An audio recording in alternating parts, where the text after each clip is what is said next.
आपका स्वागत है हमारे YouTube channel engineer Sharma ji में। हम पढ़ रहे हैं मैथमेटिक्स में हम पढ़ रहे हैं direct and inverse proportion.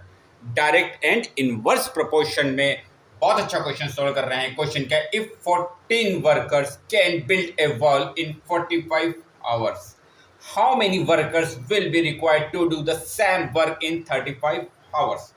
Question क्या है? 14 workers. Solution: 14 workers can build a wall. 14 workers जो हैं वो एक दीवार को बना सकते हैं कितने? 45 घंटे में, 45 आवर्स। ठीक है, 14 वर्कर्स हैं वो एक दीवार को एक बिल्ड करते हैं वॉल को कितने घंटे में? 45 घंटे में। 14 वर्कर 45 घंटे में एक वॉल को बिल्ड करते हैं, बनाते हैं। क्वेश्चन कहता है how many workers will be required to do the same work in 35 hours. अब क्वेश्चन कह रहा है अगर 35 आवर्स हम लगाएं तो कितने हमें चाहिए वर्कर, ये हमें क्वेश्चन में कहा गया है। क्वेश्चन क्या है? 14 वर्कर्स मिलके एक दीवार को बनाते हैं 45 घंटे में। ठीक है, 14 वर्कर्स। अब हम चाहते हैं 10 घंटे हम कम कर लें, मतलब 45 आवर्स की जगह वो 35 आवर्स में एक दीवार बिल्ट हो जाए, तो हमें कितने वर्कर्स की आवश्यकता लगेगी, ये है हमारा क्वेश्चन। अब देखिए यहाँ पे क्या हो रहा है। अगर इस क्वांटिटी को हम x मानते हैं, इसको y मानते हैं, इसको हम क्या मानते हैं? x क्वांटिटी मानते हैं, इसको क्वांटिटी मानते हैं y। तो ये क्वांटिटी क्या हो रही है? कम हो रही है। तो ये क्वांटिटी क्या होनी चाहिए? बढ़ेगी, क्योंकि हम जानते हैं जैसे अगर हमें जल्दी काम करना है तो वर्कर की संख्या हमें क्या करनी पड़ेगी? वो बढ़ानी पड़ेगी। तो ये बढ़नी चाहिए क्वांटिटी। अगर ये बढ़ेगी तो ये देखो डायरेक्ट है, इनवर्स है, तो ये इनवर्स प्रोपोर्शनल। क्या है? Inverse proportion. पहले टेबल बना लेते हैं। इनवर्स प्रोपोर्शन है ये। तो यहाँ क्या है? Number of workers, number of workers.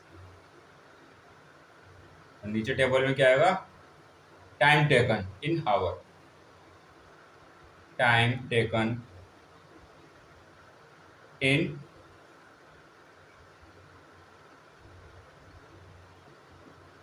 Our.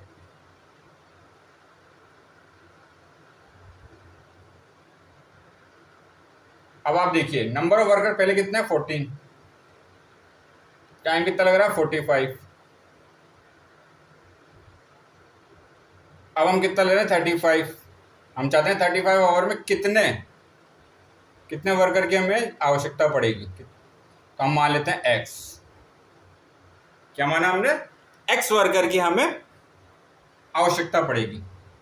हमें पता नहीं कितने वर्कर हमें चाहिए।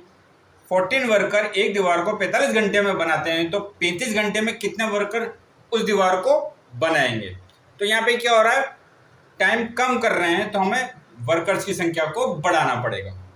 तो ये क्या है? Inversely proportional. इनवर्सली प्रोपोर्शनल हम क्या जानते हैं? x1 y1 is equal to x2 y2 is equal to किसके इक्वल होता है? कांस्टेंट के इक्वल होता है। तो यहाँ क्या हो जाएगा? अब देखिए ये x की वैल्यू है 14 और y की वैल्यू कितनी है? 45। ये किसके इक्वल होगी? x into 35। हमें किसकी वैल्यू चाहिए? x की वैल्यू चाहिए, तो x इज इक्वल टू क्या आ जाएगा? 14 इंटू 45 अपॉन ये 35 क्या आ जाएगा? यहाँ आ जाएगा। अब देखिए इसको अगर हम 5 से कैंसिल करते हैं तो 5 और ये हो जाएगा 7। 5 से क्या रहा कैंसिल? 9 इंटू 5 45, और इस 5 से कैंसिल करते तो 7 बार जाएगा। 7 से इसको हम कैंसिल कर सकते हैं 2 बार। तो x की वैल्यू कितनी आई? 2 इंटू 9, तो x इज इक्वल टू 18। 18 क्या थे यहाँ पर? वर्कर्स। तो हमें कितने की आवश्यकता पड़ेगी? 18 वर्कर्स। पहले कितना वर्कर्स थे? 14। अब हमें चाहिए 18 वर्कर्स। कितना वर्कर चाहिए अब हमें? 18 वर्कर्स। क्योंकि अब देखो क्वांटिटी क्या हुई है? टाइम को कम करा तो वर्कर की संख्या बढ़ गई, क्योंकि काम हमें जल्दी करना है तो हमें वर्कर्स की संख्या को इंक्रीज करना पड़ेगा। टाइम कम करा है तो वर्कर की संख्या को इंक्रीज करना पड़ेगा। इसलिए ये क्या है? इनवर्सली प्रोपोर्शनल है। तो आगे और क्वेश्चन सॉल्व करेंगे। आप हमारे चैनल को लाइक, शेयर और सब्सक्राइब करें। आपका बहुत बहुत धन्यवाद। Thank you.